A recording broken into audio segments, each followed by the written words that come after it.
Hey there. So I recently made a gluten-free graham cracker crust, and now we need to fill it. Today on the channel, I'm going to be making an easy vanilla Cool Whip pie. It only has 4 ingredients in addition to this pie crust. It's super easy to make, and of course, it's no bake. I'm Jamie with Savorysaver. I share gluten-free recipes, tips, tricks, and resources to make your gluten-free lifestyle easier. So please consider hitting subscribe, and let's get started.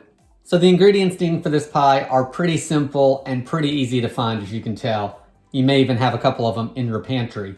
We're gonna need an 8-ounce pack of cream cheese that's been softened to room temperature, a 3.4-ounce box of instant vanilla pudding,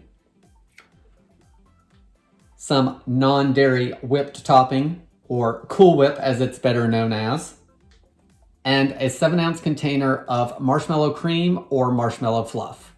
That's all you need for this pie besides the pie crust. So let's get to making it. So to start our pie, you're gonna need to put your softened cream cheese into the bowl. And I'm just gonna use the hand mixer on this. You don't need the great big stand mixer unless you choose to dig that out and use it. So I'm gonna beat this for 1 to 2 minutes until everything is creamy and it's blended really well. You want it whipped.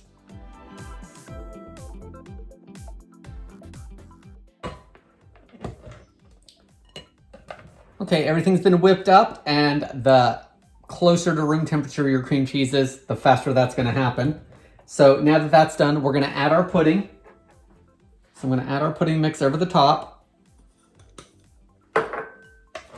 Now I'm gonna mix it in for another minute or so just to get everything blended. Start off slow so your pudding mix doesn't go everywhere, and then you can pick up the pace. Our pudding's all mixed in, so now we're gonna add the marshmallow cream and we're gonna mix it in just until it's incorporated.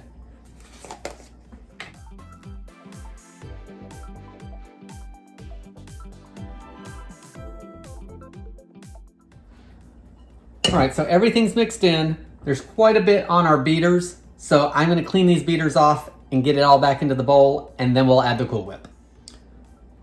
All right. I've got my beaters clean and into the bowl so we didn't waste any. And now we just want to fold in our Cool Whip and then put it in our pie shell.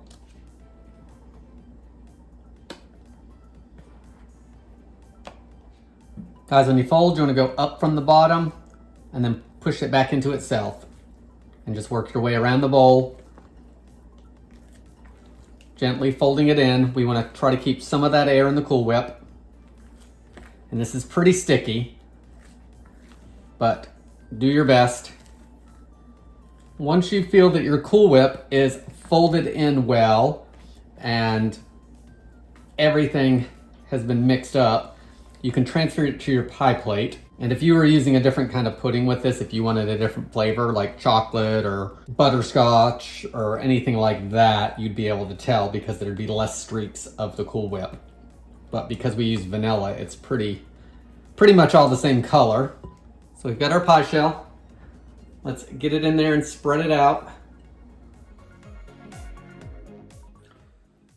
Now spread it out as best you can and as evenly as you can.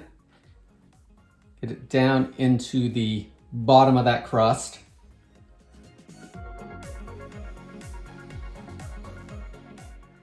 Once your pie crust is filled and you've spread it out across the crust, now we actually have to let it chill and firm up some. So you're gonna wanna cover this with some plastic wrap and pop it in the fridge for 6 to 8 hours until everything can firm back up, and then you can slice it. So I'm filming this, it's relatively late in the day, so let's jump ahead to this finished pie. So here's our gluten-free vanilla Cool Whip pie. It's been sitting overnight, so I'm gonna give it a try. I added a few chocolate chips on the top, mostly for color. You could put more whipped cream on the top, nothing at all, whatever you wanna do.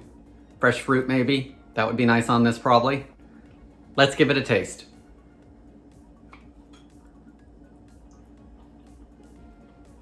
It's light, tastes like vanilla.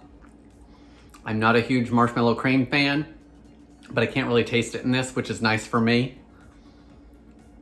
It's got that little bit of taste to it, but not full-on marshmallow. The crust is nice. It is in the bottom of the pan well. It came out, cut out nice. So check out that recipe if you haven't done so already. So I think this no-bake pie is a winner.